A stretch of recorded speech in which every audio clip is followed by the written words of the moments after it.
Bienvenidos al capítulo 17. Hoy vamos a hablar epistemología como vimos antes y vamos a dar una recapitulación anterior del aprendizaje aprendido anteriormente. La metafísica contribuyó a las teorías del ser con Aristóteles, las categorías y la distinción entre materia y forma, estableciendo las bases para la filosofía occidental. Kant revolucionó la metafísica al analizar los límites del conocimiento humano y la distinción entre fenómeno y noumeno. Heidegger se centró en su filosofía en la ontología del ser, explorando la existencia humana desde una perspectiva más profunda y radical.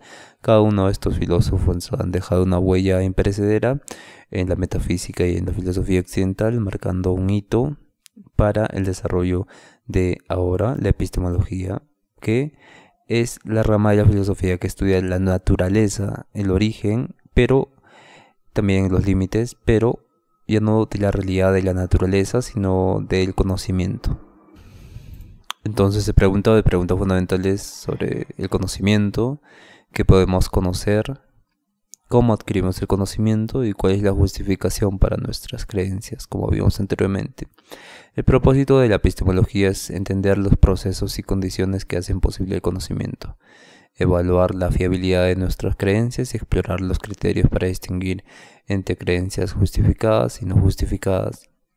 El fundamento de la epistemología establece las bases para el entendimiento de cómo conocemos el mundo, lo cual es crucial para cualquier disciplina que dependa del conocimiento, como la ciencia, la ética y la filosofía en general.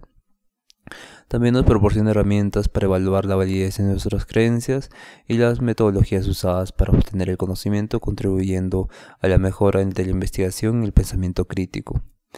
La pregunta fundamental sobre la naturaleza del conocimiento es: ¿qué es el conocimiento? Si usted se hace esa pregunta, ¿qué es el conocimiento?, podrá responder que es información, datos o es impresiones que entran a la mente. Entonces la epistemología busca definir qué constituye el conocimiento y cómo se diferencia de otras formas de creencias, opinión. Conocer es diferente a opinar sobre una cosa, conocer es diferente a tener un prejuicio sobre esa cosa o una creencia sobre esa cosa. ¿Qué realmente es conocer? Entonces acá hablamos de la justificación del conocimiento verdadero. Tradicionalmente el conocimiento se ha definido como creencias verdaderas justificadas. Esta definición sostiene que para que algo sea considerado conocimiento debe ser una creencia que pueda ser verdadera y esté adecuadamente justificada. El problema de esta definición es que debates sobre esta definición no son suficientemente contundentes, como las críticas al problema del escepticismo, o si se necesitan condiciones adicionales para explicar el conocimiento. Entonces, o sea, necesitamos una abstracción, un cerebro más grande para entender qué límites le vamos a poner al conocimiento estando en las condiciones que estamos actualmente. La pregunta también sobre las fuentes del conocimiento son cómo adquirimos el conocimiento. Y al parecer responder es fácil, ¿no? Por impresiones, experiencias sensoriales. Estos filósofos como John Locke y David Hume hablan de esta defensa del conocimiento, se llama empirismo, ¿no? El empirismo. El racionalismo también es la creencia de que el conocimiento puede ser adquirido a través de la razón y el pensamiento lógico, sin necesidad de experiencias sensoriales. Descartes y Leibniz son ejemplos de esta racionalidad, y Platón nos dice más antes que el conocimiento viene por reminiscencia, un recuerdo de lo que ya conocía antes y ahora lo explico de nuevo. Y también tenemos el conocimiento y el aspecto intuitivo y testimonial del conocimiento. Considera entonces esta tercera posición que la importancia de la intuición y la confianza en las fuentes externas como la autoridad o el testimonio de otros son importantes para ver cómo adquirimos el conocimiento.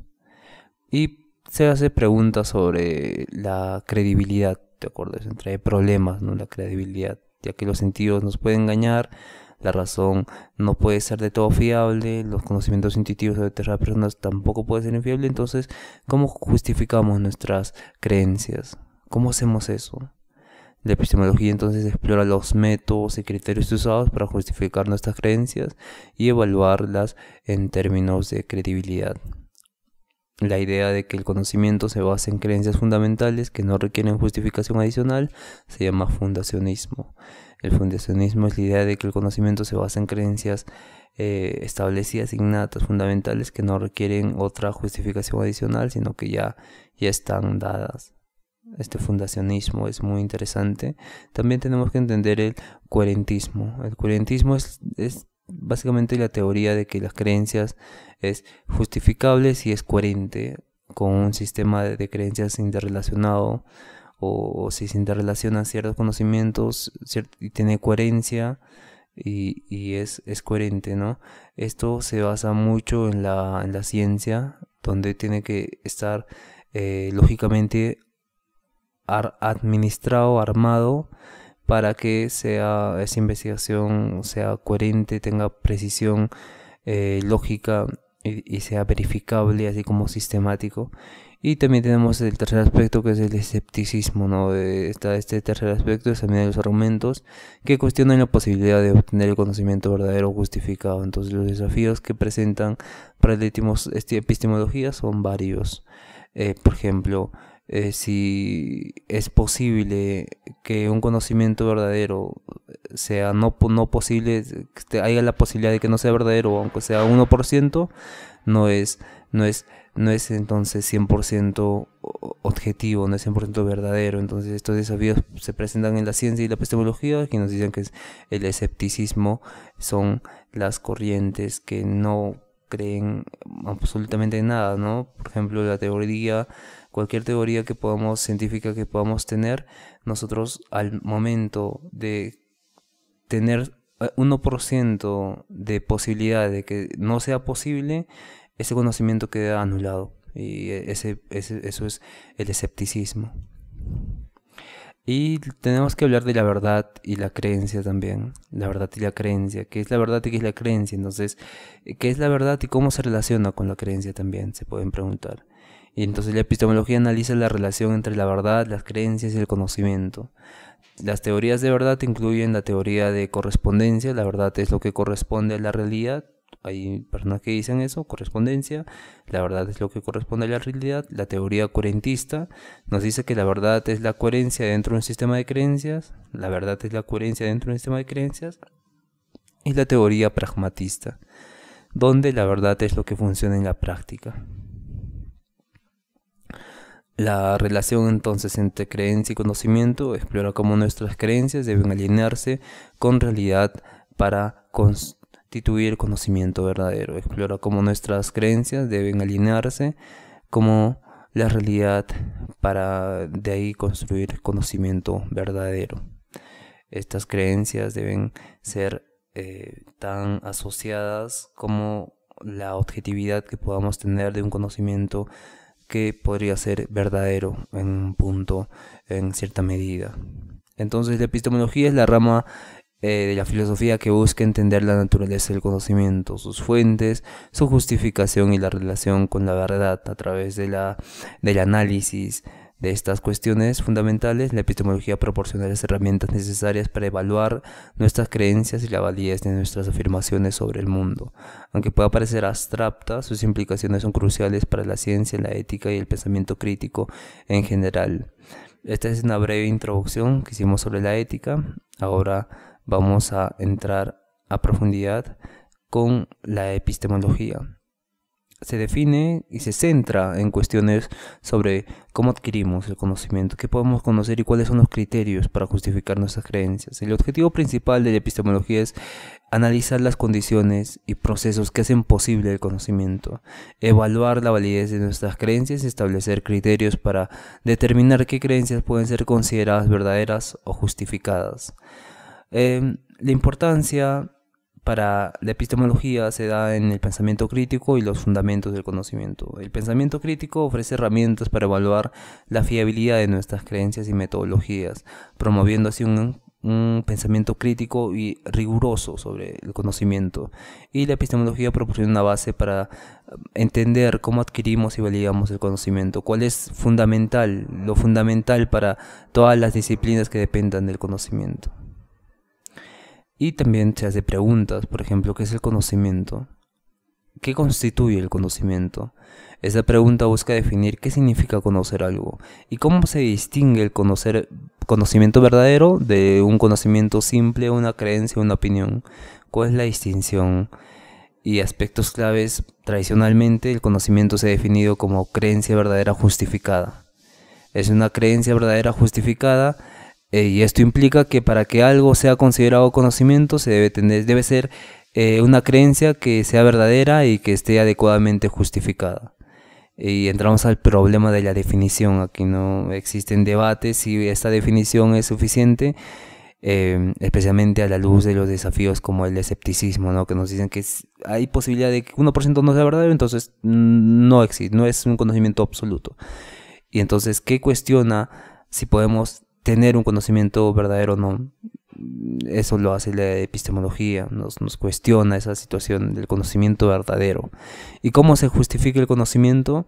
La epistemología explora estos métodos y criterios. Hay un método sistemático que utilizan para justificar nuestras creencias, como la lógica proposicional, que es la lógica clásica, que son válidas y verdaderas y cumplen ciertos patrones. Y P es igual a P o Q. Entonces, estos métodos de justificación examinan los diferentes métodos, y también tenemos que incluir a esto, bueno, eso se refiere al racionalismo, la lógica, pero también hay otro método para conocer, que es la observación empírica, y también la coherencia lógica. Y el raciocinio, el racionalismo se basa en la simple razón, ¿no? Si P es Q, si P es Q, entonces Q es P. Pero la lógica ya también integra las creencias en un sistema coherente, ¿no? Ya también con proposiciones. Cuando el sol sale en la noche, los murciélagos salen de su cueva. Entonces ahí vemos que una proposición puede ser falsa o puede ser verdadera, ya no dependiendo de esa especie, sino viendo ya el contenido que integra una proposición. Entonces, estos criterios de justificación determinan si una creencia es adecuadamente respaldada por evidencia o razones, y esto incluye el análisis de fuentes de conocimiento. Las fuentes de conocimiento, como la experiencia sensorial, la intuición y el testimonio, son importantes para ver en qué conocimiento puede ser validado o no, según la epistemología. Validado siendo conocimiento verdadero, evidentemente. Entonces, la relación que hay entre creencia, verdad y conocimiento hay que tenerla bien en claro, ¿no? Entonces, la epistemología investiga cómo se relacionan estos conceptos y cómo influyen en la comprensión del conocimiento. Por ejemplo, la creencia es un componente fundamental del conocimiento, pero no toda creencia es conocimiento. La creencia debe ser verdadera y justificable para ser considerada conocimiento. Justificada, y también tiene que ser verdadera, una creencia. Pero la verdad, cuando se habla de la verdad, se relaciona con la correspondencia entre las creencias y las realidades, o la realidad. Entonces explora cómo definimos y determinamos la verdad en una relación con el conocimiento, cómo definimos qué es verdad y qué es mentira. Mientras que el conocimiento como término, el conocimiento como palabra, el conocimiento así, la define clásicamente como creencia verdadera justificada. Creencia verdadera justificada que busca integrar otros aspectos, para entender cómo se forma el conocimiento. Mientras que la creencia es un componente fundamental del conocimiento, pero no toda creencia es conocimiento, el conocimiento es un sistema ordenado que tiene como fundamento la creencia verdadera justificada, que busca integrar otros aspectos para entender cómo se forma un conocimiento más amplio, cómo se forma algo mucho más abstracto, pero que sea justificable y que sea verdadero a la vez. Y nos trae problemas, como vimos antes, el escepticismo y el relativismo, ¿no? ¿Podemos conocer algo con certeza? Nos preguntaríamos en el escepticismo. El escepticismo va a cuestionar la posibilidad de tener un conocimiento verdadero o justificable, planteando desafíos significativos para la epistemología, mientras que el relativismo va a preguntarnos, ¿es el conocimiento absoluto o relativo? ¿Hasta qué punto es absoluto y hasta qué punto es relativo el conocimiento? Y entonces el relativismo sostiene que el conocimiento puede variar según el contexto cultural de los individuos, planteando preguntas sobre la universalidad del conocimiento. Hay ciertos conocimientos, tengamos ejemplos para ser más claros, ¿no? La creencia de la religión en la India, cuando se la transmitimos como conocimiento, pero ellos lo conocen como creencia y verdad, tienen ese conocimiento, ese aprendizaje. Pero cuando lo llevamos a Occidente, ellos lo tienen como conocimiento y no como verdad y creencia. Y así vamos a poder poner ejemplos de muchos conocimientos, creencias y verdades que tengamos en el mundo, en la realidad, en la existencia, pero que siendo opuestas a otras cambian de posición, de creencia a conocimiento simplemente, o de verdad a creencia, o de verdad a conocimiento.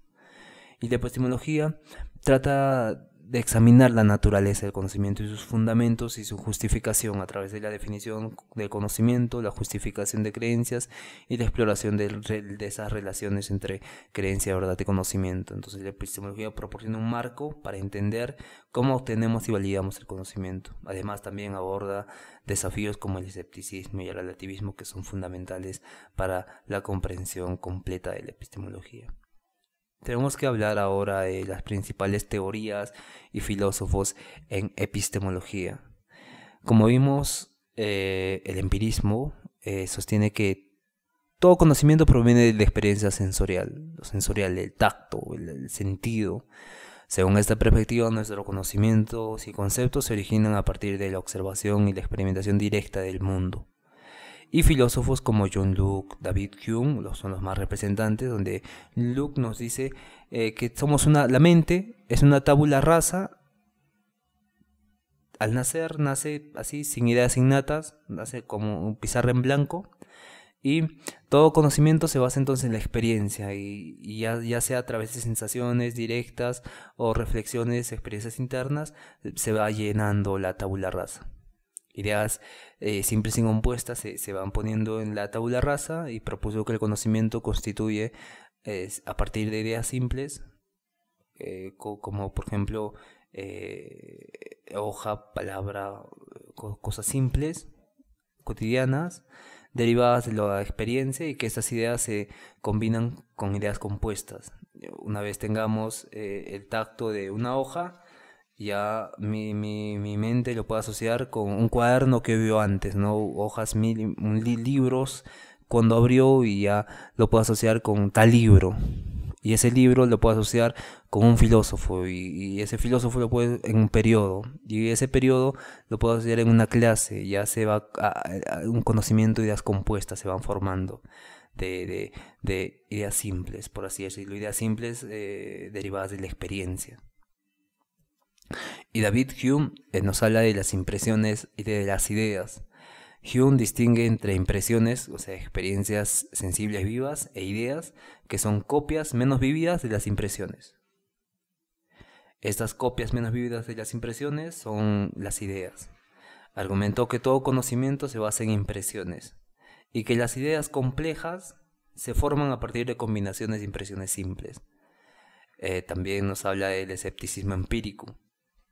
Hume, cuando habla del escepticismo empírico, cuestiona la idea de causalidad y la noción de que podamos tener conocimiento de principios universales, sugiriendo que nuestra creencia sobre causas y efectos se basan en hábitos y costumbres más que en conocimiento racional. Todo lo que conocemos actualmente nosotros, yo diría que estaría guiado por las impresiones simples, que se van haciendo compuestas, que se van haciendo ideas no compuestas, ideas compuestas desde la teoría de Locke, pero se van haciendo ideas de acuerdo a las impresiones que hemos experimentado en el tiempo. Se va construyendo el conocimiento de acuerdo a eso. Y la idea de causalidad y la noción de que podemos tener conocimiento de principios universales sugiere el efecto de los hábitos en la mente, y esos hábitos se convierten en ideas, y las impresiones son la fuente de las ideas. Las críticas al empirismo son varias. El problema de la inducción, por ejemplo. El empirismo enfrenta el problema de justificar la inducción. Queremos decir con inducción es la observación de particularidades de lo particular a lo general. Y esto es el problema que viene desde Aristóteles, porque Aristóteles menciona que la esencia del mundo ya no está en el mundo de las ideas, como decía nuestro amigo Platón, sino que está en la cosa misma, en la materia, acá, hoy, ahora, en el mundo. Y de acuerdo a esas ideas y esas categorías en el mundo, las cosas en el mundo, podemos conocer la esencia de las cosas, podemos conocer lo platónico, el bien ahí. Y entonces, al tener un cuaderno, ya conozco el cuaderno en su particularidad, y en esa particularidad está su esencia ahí. Y ya no necesito ir al mundo de las ideas, sino que tengo que ir al mundo material. Eso es inducción. Por ejemplo, este cuaderno que tengo acá es un cuaderno único, acá. Pero la idea de cuaderno, el universal, la categoría de cuaderno, no va a referir a todos los cuadernos, mi cuaderno, sino este cuaderno, pero tiene su universal, que es el cuaderno. Y eso es inducción de cosas particulares. Voy a ver lo general, o voy a ver la categoría más grande, ¿no? La universalidad de la categoría. Entonces, y esto el empirismo se basa en la inducción para esto. Entonces, es válida la inducción para el conocimiento en el empirismo. Más bien el racionalismo es una teoría epistemológica que sostiene que el conocimiento se puede adquirir a través de la razón y el pensamiento lógico sin la necesidad de la experiencia sensorial directa. Entonces los racionalistas creen en la existencia de ideas innatas, ojo, ideas innatas y principios fundamentales que son independientes de la experiencia. Estas ideas innatas tenemos acá, podemos hablar acá de Kant, pero vamos a hablar del componente del filósofo más representante, que es René Descartes. René Descartes, en Meditaciones Metafísicas, ha empleado la duda metódica para cuestionar todas las creencias que puedan ser consideradas absolutamente verdaderas.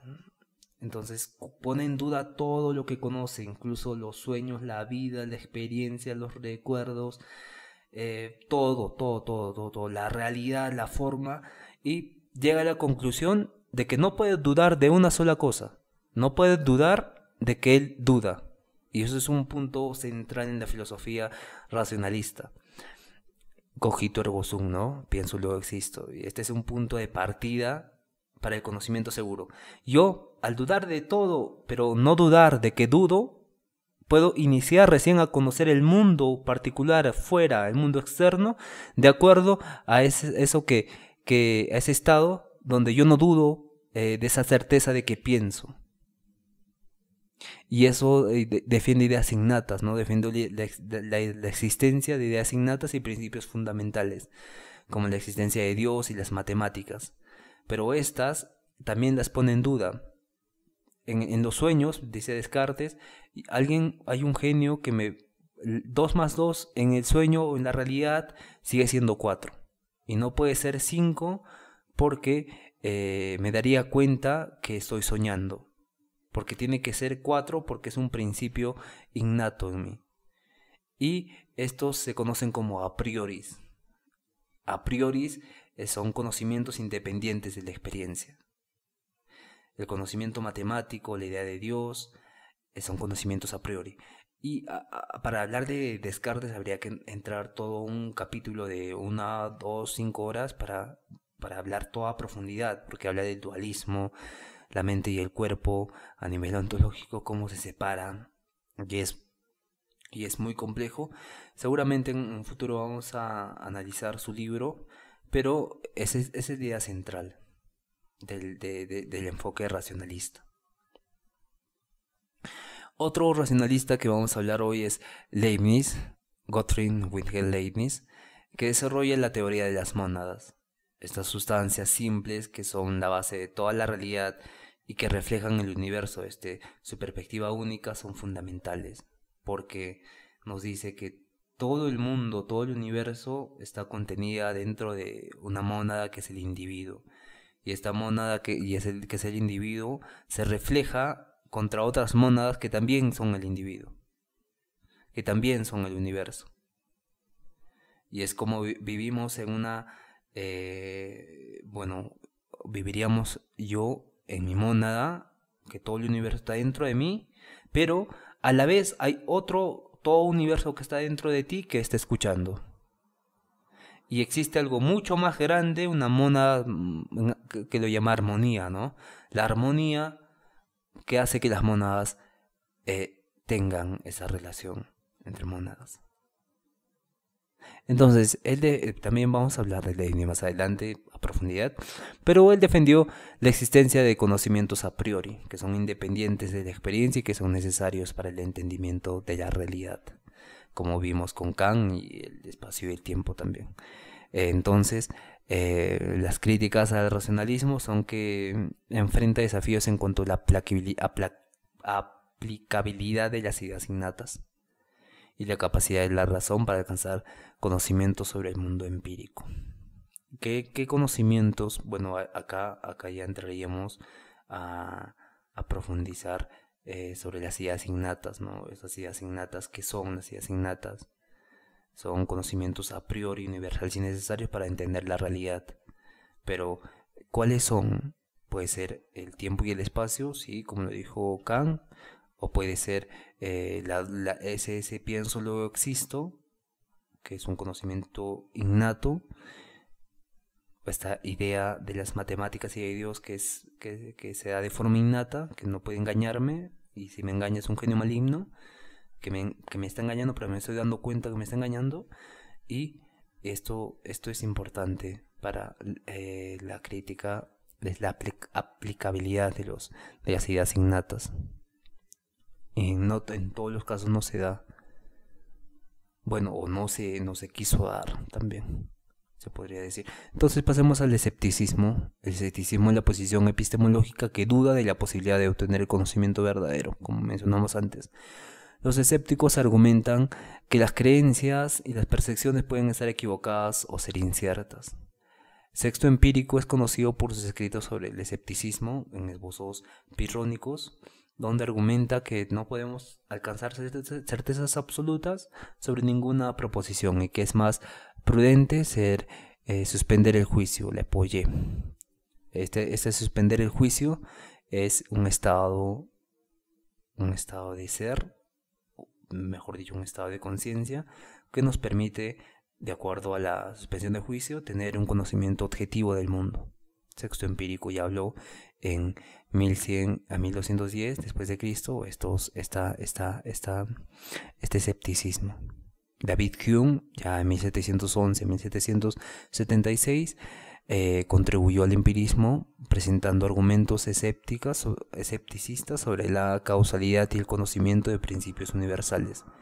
Argumentó que nuestras inferencias sobre el mundo se basan en costumbres y hábitos y no en certezas racionales. Las críticas al escepticismo también se hacen notar y algunas críticas provienen del pragmatismo. Entonces, el pragmatismo nos sugiere que el conocimiento absoluto puede ser inalcanzable, entonces podemos operar eficazmente como creencias y prácticas basadas en la experiencia y la utilidad. No necesitamos que ese conocimiento que pueda ser falso en 1% sea descartado por ser falso en 1%, sino que hay que utilizarlo porque es pragmático. Nos sirve, nos ayuda esta creencia a justificar tales actos, tales cosas. Entonces, no vamos a desecharlo eso porque tenga 1% de imposibilidad, sino que hay que aceptarlo y el pragmatismo sugiere eso, la utilidad de todo tipo de conocimiento que beneficie a la mayor cantidad de personas y que sea útil. Entonces se pone a discutir, a dar esa crítica al escepticismo. Y es una crítica también que te hace que hace pensar, ¿no? Si es bueno, si es malo. Y ahí viene también la ética de la epistemología, si eso es bueno en ciertos aspectos y es malo en ciertos aspectos. Cuando investigas ciertas cosas es bueno, pero cuando investigas ciertas cosas es malo. ¿Y por qué? ¿Y de dónde origina ese malo? Entonces el ser humano al ser pragmático es subjetivo, es imparcial y también se da esta crítica al pragmatismo. Entonces, para concluir, la epistemología, como el empirismo, el racionalismo y el escepticismo, son corrientes que se basan en la naturaleza, el origen y el desarrollo del conocimiento. El empirismo sostuvo que el conocimiento se basa en la experiencia sensorial, mientras que el racionalismo argumenta que el conocimiento debe ser adquirido a través de la razón y la lógica, independientemente de la experiencia, y el escepticismo cuestiona la posibilidad de obtener el conocimiento verdadero. Estas teorías ofrecen perspectivas contrastantes unas con otras sobre cómo adquirimos y justificamos el conocimiento, y sus debates continúan influyendo en la filosofía contemporánea. Muchas gracias, y el próximo episodio vamos a hablar de la ética. La ética es algo fundamental y es una rama de la filosofía muy interesante, muy amplia también. Y gracias por escuchar y nos vemos en el siguiente episodio.